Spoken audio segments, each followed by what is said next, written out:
Hi everyone, this is Niketa from Indian Homeschoolers in US, and you're watching part 2 of our October theme book series.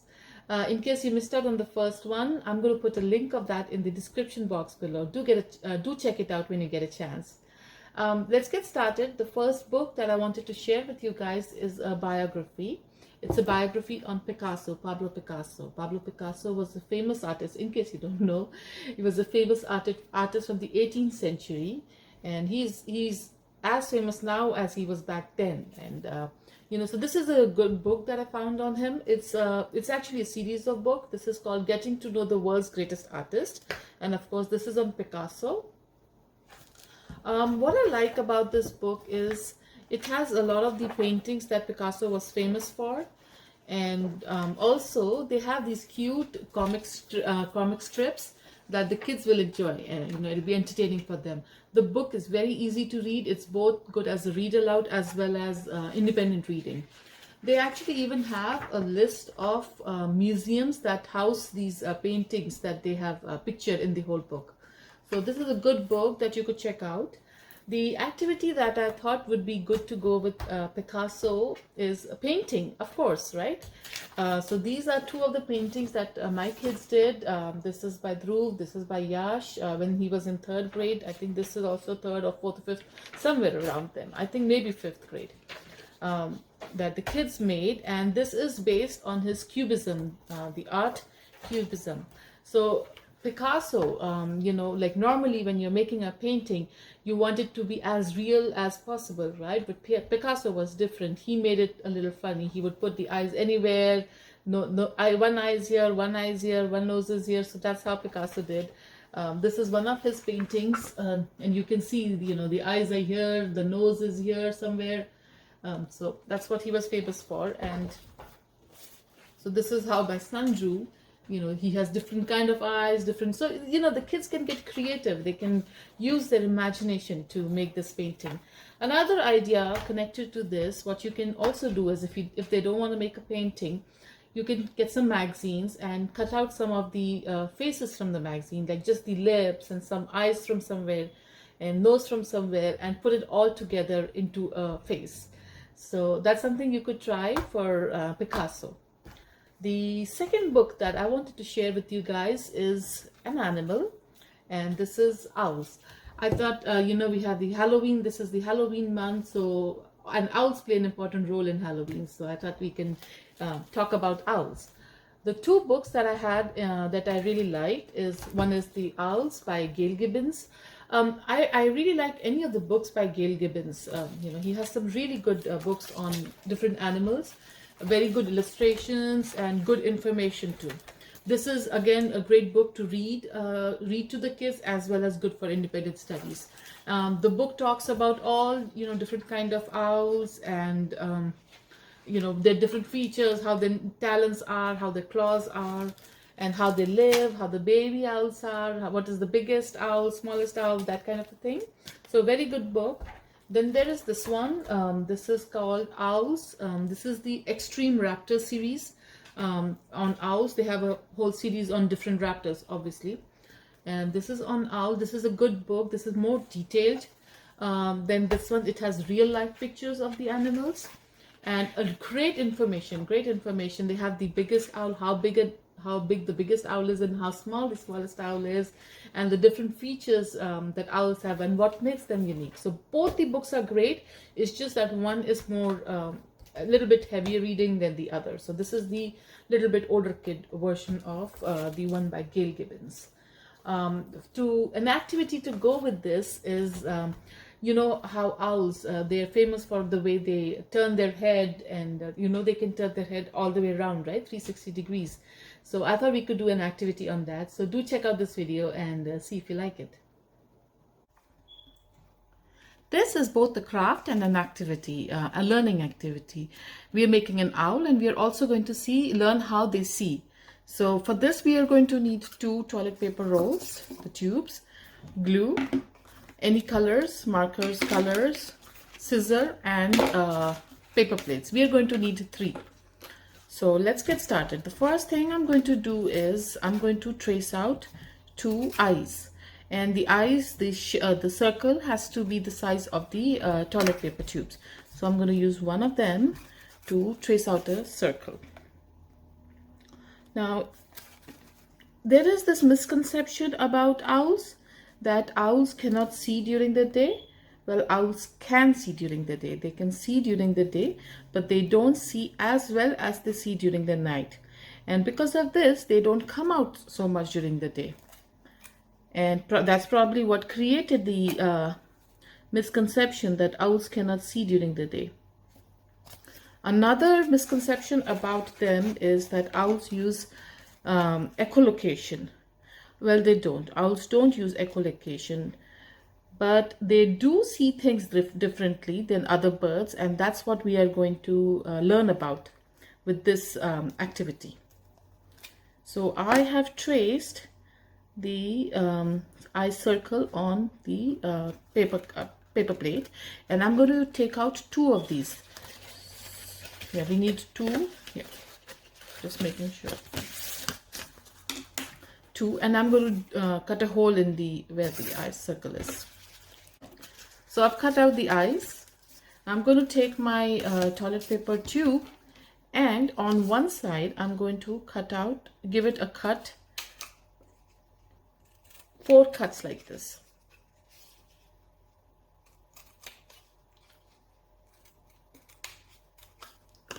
Same thing with the other one, just one side.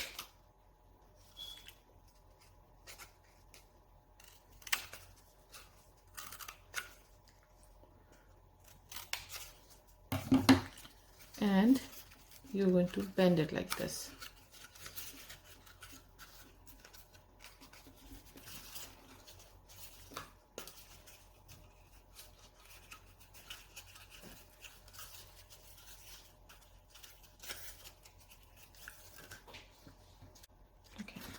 Now I'm going to take the paper plate, and I'm going to put the tubes through the eyes, just one of them.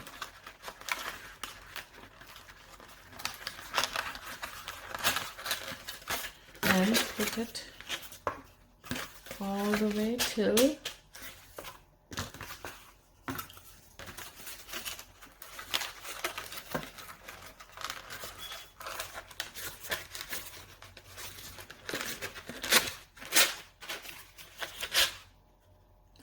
so like this, and so I put the tubes through the paper plate all the way till we have the cuts. And what I'm going to do now is I'm going to take the cut and fold it on the plate. So as you can see, I've put it through the plates, and I'm going to press it down so that it stays in place. I had to do a little bit of cutting here and there to make sure it fits. And we're going to put this aside for the time being. Now we'll take the other plate with the eye, and we can decorate this.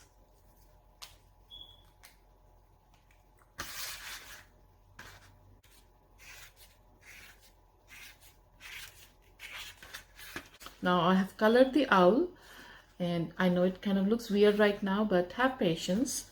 And I'm going to take the third paper plate now, and I'm going to cut out some ears and color those, and some ears and some wings. Now all the parts are ready. We just have to assemble them. We just have to glue it all together. We got our this contraption ready, our owl head, ears, and 2 wings. So I'm going to glue it all together. So I glued the ears on, and I'm going to now glue the this plate on this plate, and covering this on this side like so. So you have to make sure that the eyes are aligned for both the plates before you glue them on.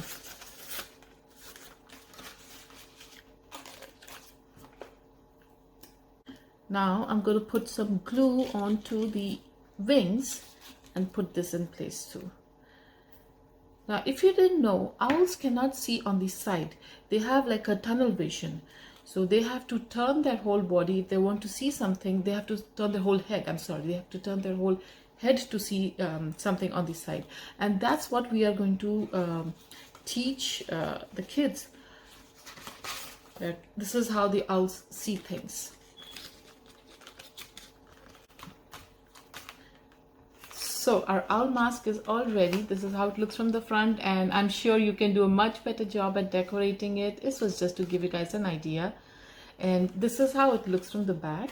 And the tubes, that's what they want, the kids are going to put on their eyes to see from here. And what they would notice it that though they can see in the front, they cannot see anything on the side. So to see something on the side, they need to turn their head. And this is the reason why owls turn their heads so much. In fact, they can turn all the way back. Hello.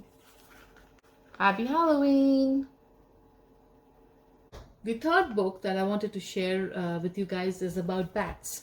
Firstly, of course, bats, Halloween bats, you cannot not read about bats. And secondly, in October 24th to 31st is Bat Week, is considered Bat Week. So that's another reason to have bats in October month. I have two books over here, and I'm going to talk about a third one too. So this one is a National Geographic Kids about bats. All National Geographic books are really good. Needless to say, they have great pictures and great information.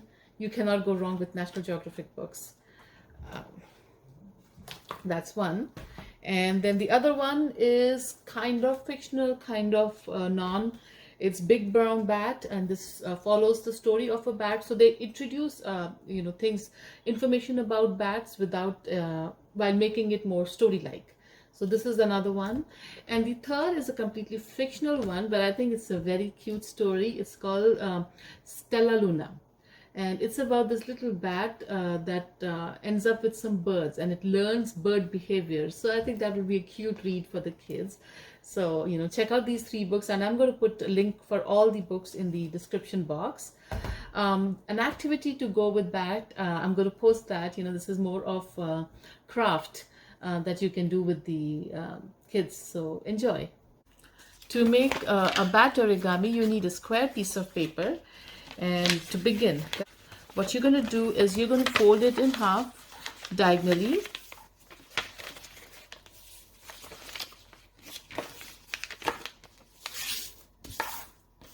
And you are going to fold it again. So we just created some good creases. Now open it up. You just need it in half. And you're going to take this bottom part. I have the top here. So we're going to take this bottom part and fold it like this. A little short of the top. So let me show you. It looks like a boat now, as you can see. Then you're going to take the small triangle and fold it like this. So it becomes a straight line over here. And you take this corner and fold the whole paper in half. And make sure it's nicely aligned as much as possible. And push it down, push it down. Now open it up and reverse it. Because we want this triangle thing to be outside. Now what you're going to do? Now what you're going to do is take this flap and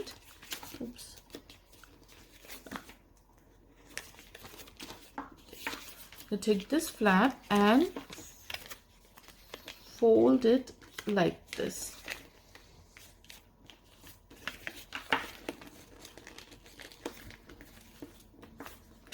And the same thing on the other side. Fold it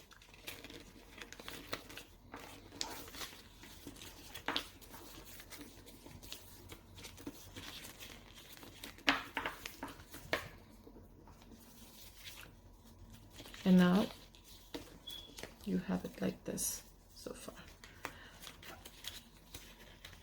Now we are going to fold it again, this whole thing we are going to fold it again onto itself. So one side, one flap on itself, the second flap on itself. So we kind of have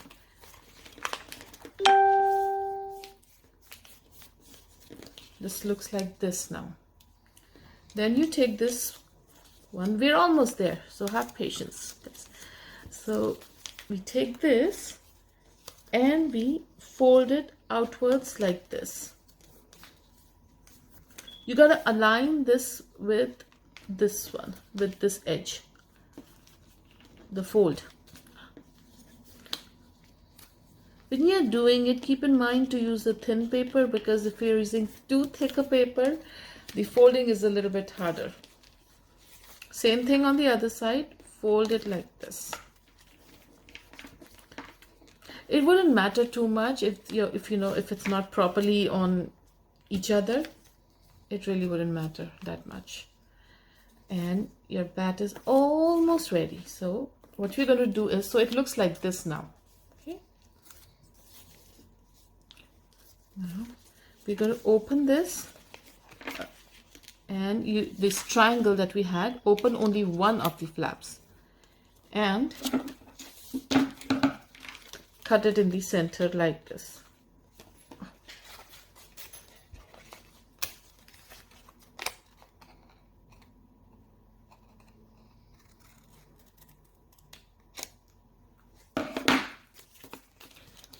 Those are the bat ears, and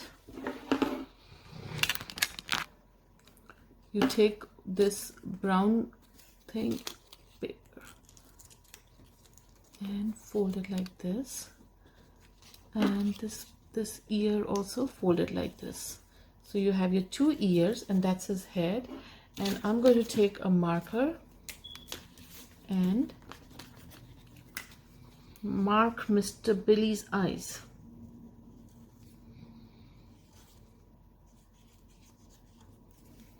And mouth. There you go, your bat is all ready.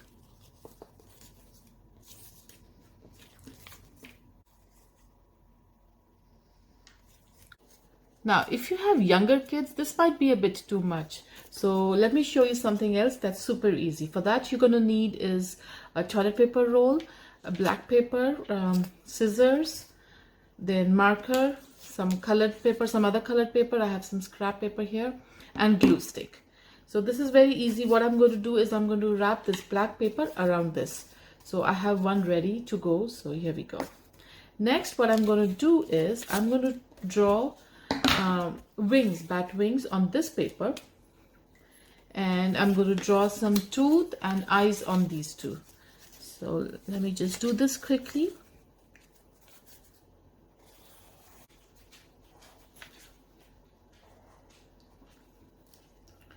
That's the bat, those are the bat wings.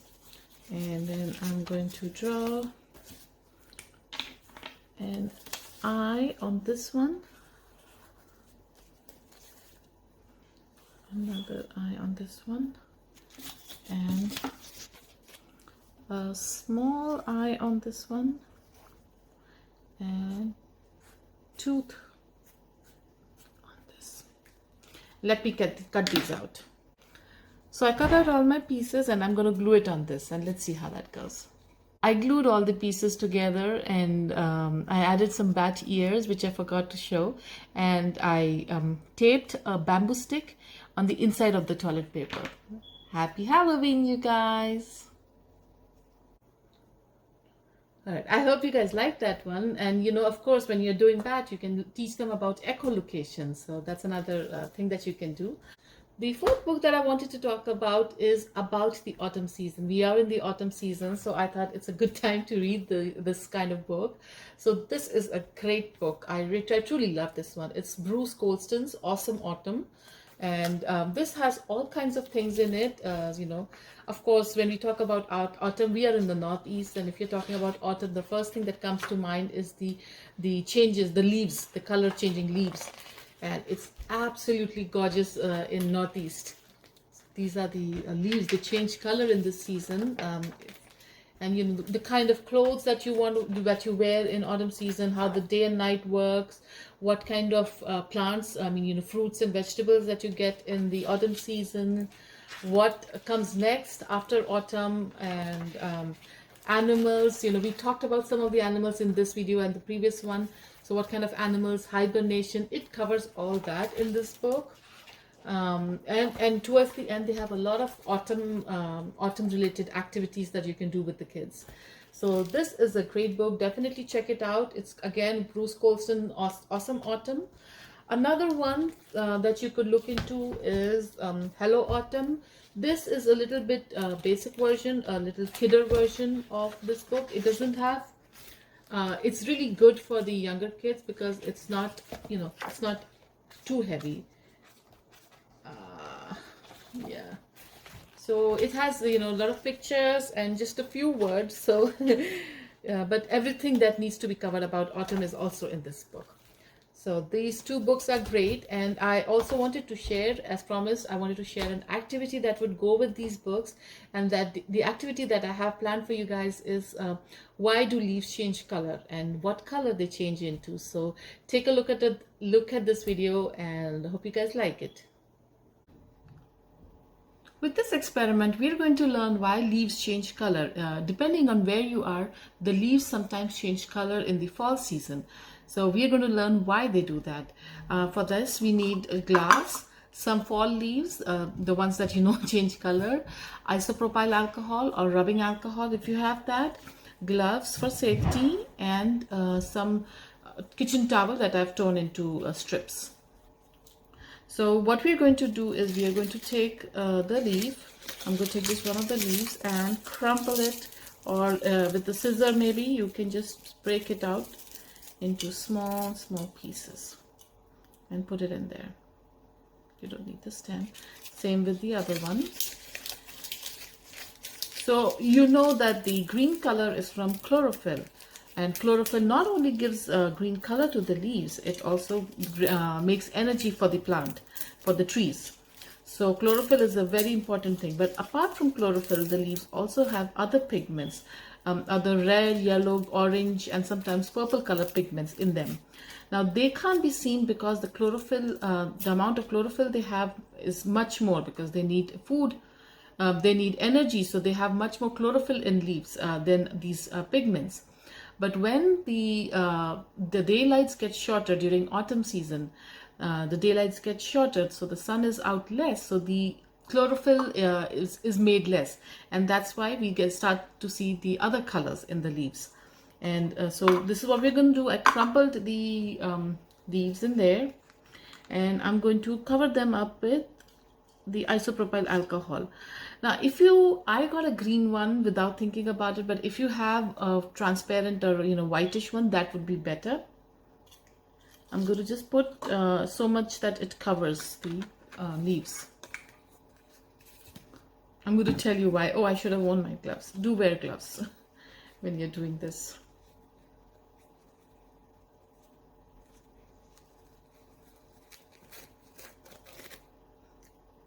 And I'm going to put the paper strips in there.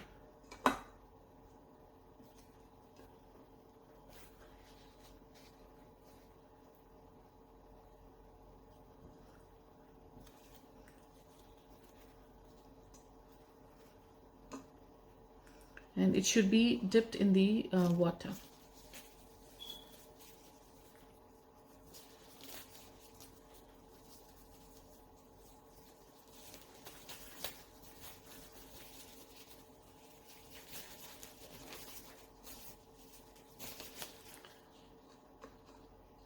So what we are trying to do is these strips, they will pick up the color of the pigments of the leaves, the red, yellow, orange, depending on what's in the leaves.